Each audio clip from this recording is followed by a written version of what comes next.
y a la moitié des gars qui voulaient me protéger. Ça, c'est drôle. Parce que, tu sais, ils voient la petite fille, tout ça, fait qu'on va la protéger. Très paternaliste, là. Tu sais, des affaires qui passeraient plus aujourd'hui, là. Non.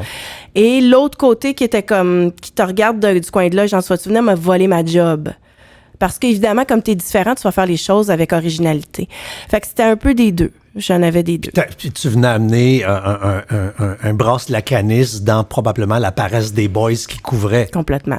Puis les boys qui étaient peut-être embarqués dans toute la game ils étaient quasiment dans le camp de l'autre bord. Fait que si on le dit pas, on est au courant. Mm-hmm. C'était des années, comme on l'a vu dans tes documentaires. Ouais. C'était des années sex, drug and rock and rolls. Ça sortait le soir. Fait que là, tout le monde est au courant de tout. Ouais. Mais personne ne disait rien. Non, parce que garder un secret, c'est avoir du pouvoir. Et que ces gens-là, souvent, les journalistes étaient des groupies. Et moi, je me souviens d'un journaliste de sport, là, il appelait pendant la pratique du Canadien, sa cocotte du moment, là. Puis là, il disait, attends, hey, gars, écoute, c'est les gars qui pratiquent, je suis à pratique du Canadien. Fait que eux, ça leur donnait un statut. Ils vivaient de ça. Fait que tout le monde était dans un pacte de je te protège, ça me donne du pouvoir, je sors un petit scoop, je fais partie de la game, je suis autour du Canadien. Puis toi, tu débarques, là, 5 pieds 2, tu comprends.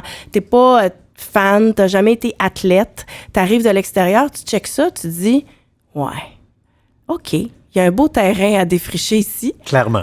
Fait que, tu sais, ça a été 15 années à composer avec eux.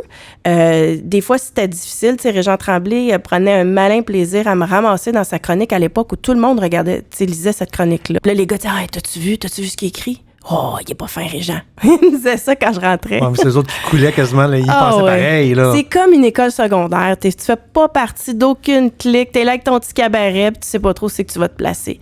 Et 15 ans plus tard, juste au moment où je m'apprêtais à quitter, je me souviens d'être allée à une pratique du Canadien dans le temps où j'étais à TVA. Et les gars ont dit, oh, Marc-Claude Savaretti, il va se passer de quoi?